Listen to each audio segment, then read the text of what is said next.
Dans un avenir proche, Facebook sera à 95% vidéo. Et nous, on avait le casque pour le son et puis on a entendu le coup de fil qu'il a passé à sa femme parce qu'il voulait se revoir le soir pour aller dîner. On voit que la vidéo est en train de s'importer un peu partout.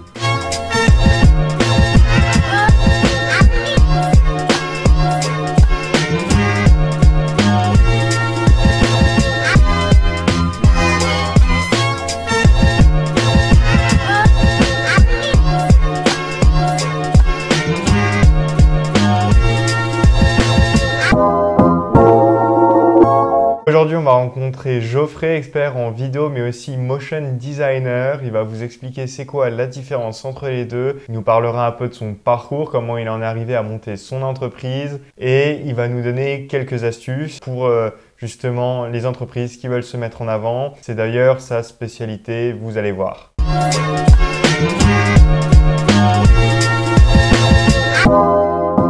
Bonjour Geoffrey, merci d'être présent. Merci aussi de nous présenter aujourd'hui ton travail en tant que vidéaste et design motionner. Tout d'abord, si tu étais un hashtag, lequel serais-tu?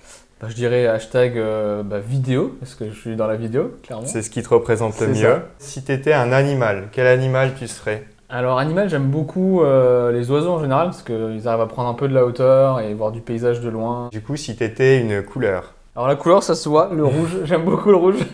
C'est un peu agressif, mais finalement, moi, je sais pas, c'est une couleur qui m'attire beaucoup. Ça met en valeur? Peut-être. Aussi. Et c'est une couleur peut-être que tu utilises aussi dans ton travail? Oui, dès que je fais un peu de motion design et que je peux insérer cette couleur dedans, je mets toujours du rouge, 100% rouge, si la créa le permet. Du coup, est-ce que tu peux te présenter en quelques mots, en quelques phrases sur ce que tu fais, comment t'en es arrivé là? Du coup, je suis le gérant de la société RJS Productions, qui est une société de production audiovisuelle. On fait des films et du motion design. Par rapport au motion design, est-ce que tu peux nous expliquer un peu ce que c'est? Alors le motion design, ça va être l'animation de formes graphiques, de dessins et tout ce qui est un petit peu autre que ce qu'on filme avec une caméra. De la 3D, de la 2D, tout ça englobe le motion design. On va le retrouver dans quelle situation? Alors on peut le retrouver dans la présentation de produits, présentation d'entreprise, si on veut mettre un service en avant. Dès qu'on veut communiquer un petit peu en vidéo, on a le choix de faire de la captation, tournage, et le choix de faire du motion design, ou les deux peuvent même se mêler. Par exemple, rajouter du texte par-dessus une vidéo, ce genre de choses, c'est aussi du motion design. D'accord, donc tu le fais principalement pour les entreprises? C'est ça, principalement entreprises. Comme je disais, présentation d'entreprise, présentation de produits et services. Pour la vidéo, c'est la même type de clientèle? Alors, moi, je travaille beaucoup pour du B2B, business to business. Donc, TPE, PME, grands groupes aussi, ça arrive aussi. Comment tu es arrivé justement à faire de la vidéo, du motion design? C'est deux choses un petit peu différentes, comme tu l'as dit. Donc, comment tu es arrivé dans ce milieu-là? J'ai commencé par des études dans l'informatique, rien à voir. D'accord. Ça me plaisait pas trop. Donc après, j'aimais bien tout ce qui est graphique, donc j'ai fait infographiste. Donc c'était réaliser des plaquettes, des brochures publicitaires. Et quand je suis arrivé à ça, il me manquait un peu quelque chose de... C'était statique et il me manquait ce côté, du coup, animation. Et c'est là où j'ai vu des cursus motion design. Et ça me permettait d'avoir ces choses statiques et en fait de les animer et de donner vie à tout ça. Et donc c'est comme ça que je suis rentré dans le motion design. Puis après le motion design, un peu dans la vidéo, et puis après avoir créé RJS Productions. D'accord, donc tu as commencé dans le motion design, et à ce moment-là, c'était après le bac? Oui. Tu avais fait de l'informatique, un DUT, j'imagine? C'est ça. D'accord, un DUT informatique. Après, tu avais fait plutôt quelque chose d'artistique? Exactement, dans une école, c'est des écoles privées souvent. Finalement, ça se rejoint assez, parce que tu utilises des logiciels. Avec le motion design et tu as besoin d'une touche artistique. Exactement. Donc tu t'y es retrouvé finalement. Tout à fait, c'est ça. Tu t'y es retrouvé au bon endroit et après, de fil en aiguille, tu es passé à la vidéo, tu m'as dit? Oui. C'était par rapport à ton travail? Oui, du coup, quand je suis sorti des études, je suis allé dans une agence de com généraliste à Paris. D'accord. Qui ont créé un pôle vidéo du coup. Donc on a commencé dans ce pôle vidéo à faire du motion design. Et il y avait de la demande en vidéo pure et dure, captation d'images et tout ça. Donc j'ai commencé à me former, à filmer, à réaliser, à être réalisateur pour des films. C'est comme ça qu'on a commencé à mélanger motion design, réalisation et à faire des plus grosses vidéos et des plus grosses productions. D'accord. Et de quelle manière du coup tu t'es formé? Parce que tu es passé un peu du coq à l'âne. Oui, je me suis c'est formé... pas la même chose finalement. Non. Je me suis formé sur le tas ou... en regardant des tutos internet ou comment marche une caméra. J'étais toujours curieux en fait du matériel. Donc comment marche une caméra, j'ai acheté une caméra de mon côté, j'ai joué un petit peu avec dans mon coin et jusqu'à ce qu'une demande client tombe et qu'il faille faire ça vraiment à fond, sérieusement. Ouais. Et donc comme ça en fait, au fur et à mesure, j'ai appris comme ça. Donc grâce à Internet. Oui, oui, complètement. Aujourd'hui, on trouve tout ce dont on a besoin. Tutos, Ouais. ouais. Tu peux me donner justement une petite anecdote marrante par rapport à ton travail, quelque chose qui s'est passé avec un client ou lors d'un tournage? Alors, anecdote marrante, je ne citerai pas le client hein, forcément, mais pareil, c'était une interview pour une présentation d'entreprise. On avait branché le micro, cravate, on avait tout préparé pour filmer. Le client est parti pour passer un coup de fil et puis on avait le micro-cravate accroché sur lui et nous on avait le casque pour le son et puis on a entendu le coup de fil qu'il a passé à sa femme parce qu'il voulait se revoir le soir pour aller dîner. Ouais, d'accord, il avait Voilà. oublié de l'enlever et Exactement. du coup vous avez eu tous les petits détails croustillants quoi, de la Exactement, soirée. ouais, c'était bien marrant. Donc pensez-y, si vous faites une interview, je vais y penser également, enlevez le micro-cravate si vous avez un coup de fil de votre femme ou autre. Donc tu m'avais dit tu travailles pour la présentation d'entreprise, pour la présentation de produits et services. Est-ce que tu fais autre chose dans la vidéo pour les professionnels? Alors, en plus de présentation de services et entreprises, on va aussi filmer des événements, par exemple. Quand une société fait un événement important et qu'ils veulent immortaliser le moment pour faire une after movie ou pour communiquer là-dessus, on fait ce genre d'événement aussi. Ouais, ça me fait penser à l'after movie de Tom Holland. Oui, oui, oui, oui, exactement. Bah, celle de 2012 notamment, qui est juste magnifique et je pense que ça a vraiment apporté énormément de personnes. Oui, cette pour les événements à venir, oui, forcément. Ouais. Elle a été hyper connue et ça a tellement tourné que c'est devenu un événement majeur. Donc, Oui, oui, l'after movie en elle-même est devenu un film pour Tom Holland finalement. que tout le monde attendait C'est chaque ça, année ouais. avec impatience. Ouais. Complètement, ouais. Sauf cette année. Sauf cette année. Mais d'où l'importance en fait de faire ces films à la fin des événements et pouvoir les retranscrire sur les réseaux.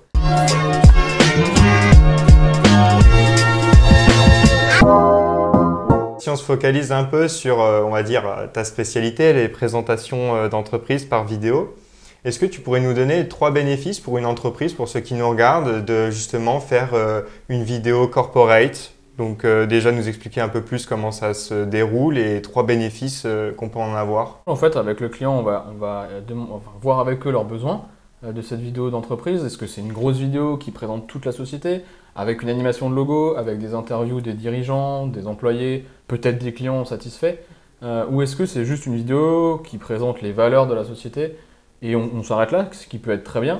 Une fois qu'on a défini ses besoins, nous on va écrire un petit scénario qu'on va proposer. Et après ça, une fois que le scénario est validé, du coup on a toute la partie production. Quand c'est du motion design, un storyboard, donc on va dessiner les écrans de ce qu'on va voir. D'accord. Et après, faire une des fiches où on a tous nos plans, interview de telle personne. Tu fais d'abord ce qu'on appelle un storyboard, donc en gros tu écris l'histoire sur papier, sur ordinateur, avant même de commencer à filmer. Exactement, exactement. J'imagine aussi que tu regardes quel matériel dont tu vas avoir besoin, avec qui tu vas devoir travailler pour ça. Tout à fait. Et ça permet aussi au client de se projeter. On essaye beaucoup de travailler en échange avec le client.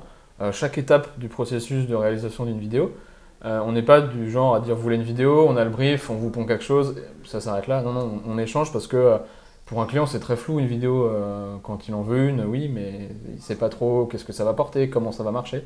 Donc on échange tout du long du processus pour qu'à la fin il n'y ait pas de surprise, ou si ce n'est une surprise, ah trop bien ma vidéo, Ouais. mais Une belle surprise. une belle surprise, voilà. En fait ça va permettre après au client de la présentation d'entreprise de valoriser son entreprise, de la mettre en avant, de se démarquer en fait tout simplement par rapport à la concurrence.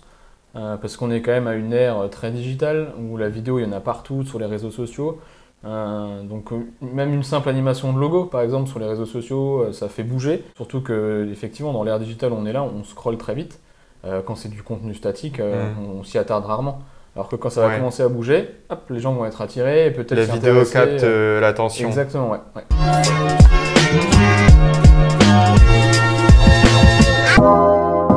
Est-ce que tu peux nous donner 2 erreurs qu'il faut éviter lorsque justement on veut présenter son entreprise, donc ce qui est déjà une bonne chose, mais pour éviter justement de ne pas la mettre en avant comme il faut? On a tous des smartphones qui filment très bien.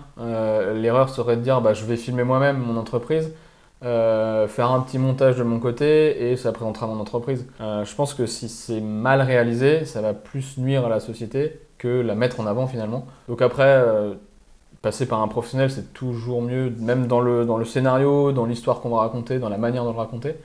Après, effectivement, c'est un coût un petit peu plus élevé, forcément, mais il y a moyen toujours de trouver chaussure à son pied. Parce que vous, en plus, vous faites toute cette partie de scénario, c'est-à-dire que c'est pas le client qui vous dit, bah, il peut vous présenter ses idées, mais vous allez faire tout le montage, on l'a dit avec le storyboard justement, C'est ça. et c'est vous qui allez l'inventer, Oui.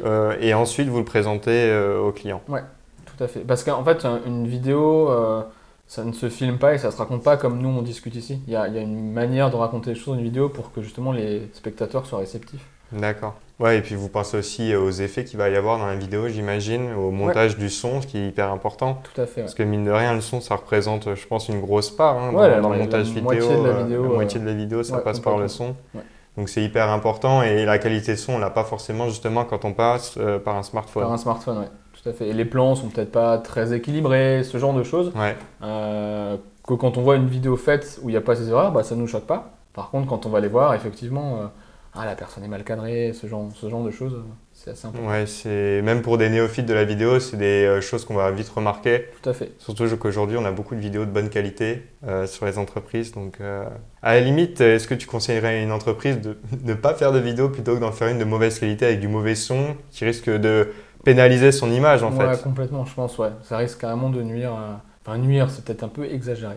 Mais ça ne mettra pas la société en avant. Comme un site internet qui maintenant ne serait pas responsive, qui ne marche pas sur téléphone. Je ne sais pas si tu vas faire confiance à une personne si son site internet ne marche pas sur ton téléphone. Ça fait pas professionnel en fait. Ça fait pas professionnel, Ouais. Voilà.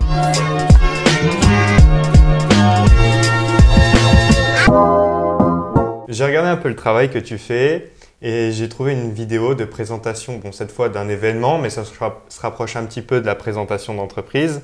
C'était une vidéo où tu présentais un événement avec Mercedes et je voulais que tu me donnes un peu ton avis justement sur cette vidéo.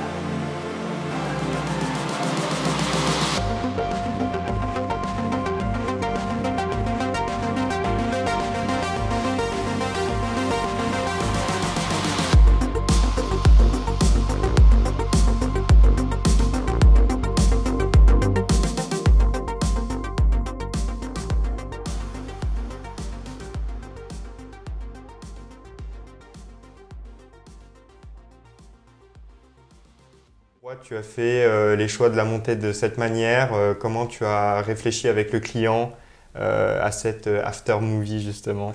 Alors là, effectivement, comme tu dis, le but c'était un after movie. C'est un client Mercedes un concessionnaire Mercedes qui rentrait une nouvelle gamme de voitures. Et donc il a invité tous ses clients ou ses meilleurs clients à venir essayer les voitures en avant-première sur un circuit.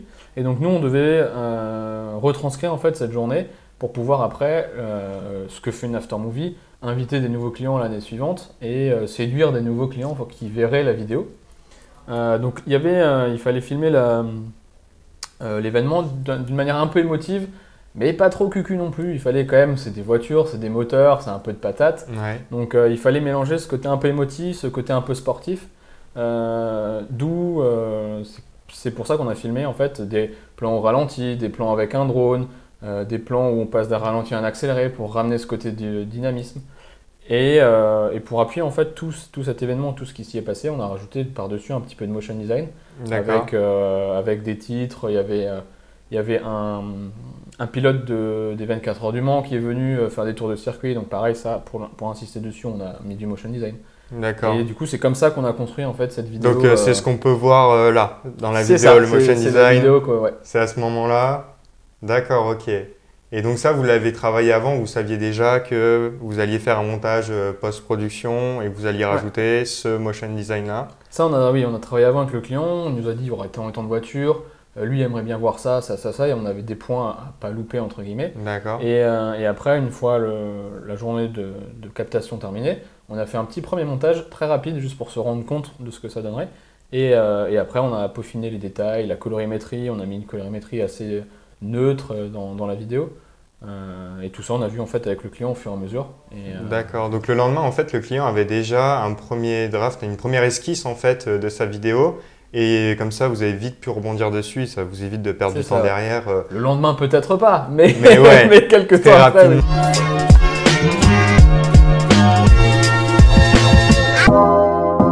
Par rapport à ta communication un peu plus personnelle, pour ton entreprise en tout cas, est-ce que tu peux me dire comment tu te mets en avant? Que ce soit sur Internet ou en physique, hein. Alors, sur Internet, sur les réseaux sociaux, du coup, principalement. On a un site Internet, mais finalement, c'est plus un site vitrine. Qu'on mettra en lien d'ailleurs dans la vidéo. Et donc, nous, on communique principalement sur les réseaux sociaux, où on va mettre nos nouveaux travaux, où on va mettre des backstage de travaux quand le client nous le permet, où on va faire des directs, ce genre de choses. On communique principalement comme ça. En ce qui concerne les réseaux sociaux. Ensuite, en direct, quand je suis avec un client ou un futur client, nous, on défend cette approche de co-création avec le client, ce que je disais avant. On travaille avec le client à chaque étape, et comme ça, ils se sont investis et il comprend en fait ce qu'on va faire à chaque étape. Et au fil de toutes ces étapes, il voit l'avancée de la vidéo, et à la fin, il a la vidéo qu'il attendait, qu'il a compris tout du long. Et non pas une surprise qui pourrait être ce qu'il n'imaginait pas. Donc du coup, toi, comment tu t'es fait connaître dans ton milieu? Parce que maintenant, tu es quand même connu dans la région parisienne, et on peut dire ça en Alsace, voire dans le Grand Est. Comment t'en es arrivé là, justement, avec cette société que tu as créée il y a 5 ans, non? Il y a 5 ans à Paris, et là, ça fait un peu plus d'1 an et demi en Alsace. Que tu es en Alsace? Je suis revenu en Alsace, oui. Tout simplement en faisant des travaux que les clients aiment bien, ils me le rendent bouche à oreille, du coup. D'un client à un autre, on va travailler. Par exemple, un exemple tout simple, j'ai fait une vidéo pour un client qui est dans la même structure où je travaille, qui vend des canapés d'extérieur. J'ai fait une vidéo de promotionnelle de ce canapé d'extérieur. Et en fait, il s'avère que son voisin de là où il habite, en vrai, est un chef d'entreprise d'une autre entreprise qui a vu sa vidéo sur Facebook et qui lui a demandé qui c'est qu'il a fait. Ah bah c'est RGS Productions, donc j'ai rencontré le nouveau client. Et en fait, du bouche à oreille, donc, c'est ce qui marche le mieux. Combinaison des réseaux sociaux et du bouche à oreille finalement.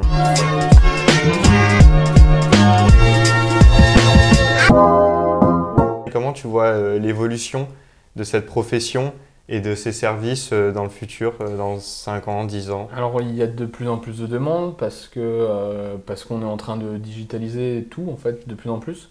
Je crois que c'est la CEO ou l'ancienne CEO de Facebook qui disait que dans un avenir proche, Facebook sera à 95% vidéo. On voit que la vidéo est en train de s'importer un peu partout, en avoir de plus en plus en fait.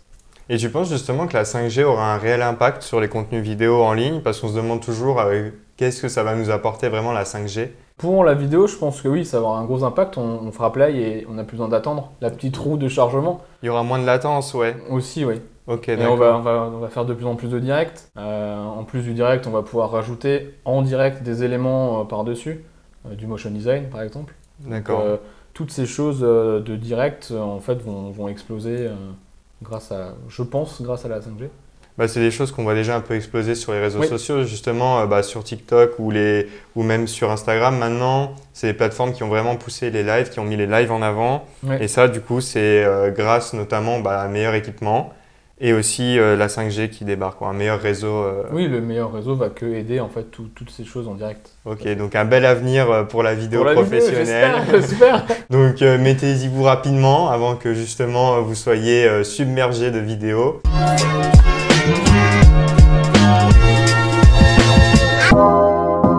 Et enfin, comment toi tu te projettes dans 5 ans, dans 10 ans avec ta société ou même pour toi? J'espère que ma société dans 5 ans sera pérenne, forcément, qu'on ait embauché un petit peu de personnel encore, parce que c'est au-delà d'une société, c'est une aventure humaine. On rencontre des gens, on a des collaborateurs, donc c'est une super aventure humaine que j'ai pu vivre dans l'agence à Paris et que j'aimerais reproduire ici en fait. Donc j'espère que ça va marcher et qu'on va évoluer forcément. D'accord, donc une future grosse agence qui est déjà assez conséquente en Alsace. Bon bah écoute, je te remercie en tout cas pour ton temps. Merci à toi de m'avoir reçu. Je mettrai tous les liens dans la description évidemment, donc n'hésitez pas à aller voir le travail qui a été fait par Geoffrey sur son site internet où il a mis pas mal d'exemples, notamment la vidéo du concessionnaire Mercedes.